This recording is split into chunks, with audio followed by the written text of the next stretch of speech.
Hi there, welcome back to Tips and Tricks about Power Relays. I'm Alex, CTO at Nimbus, and today I want to talk to you about the emitter. This is your light source.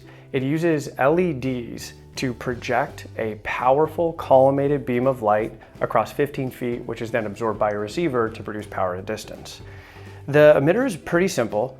As I mentioned, there's an LED chip that has an active cooling fan attached to it.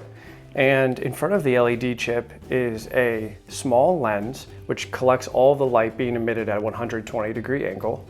It then focuses that light up towards the top lens, which then creates the collimated beam. So using this compound lens system, we can actually image the LED, making a perfectly shaped beam that matches the receiver face.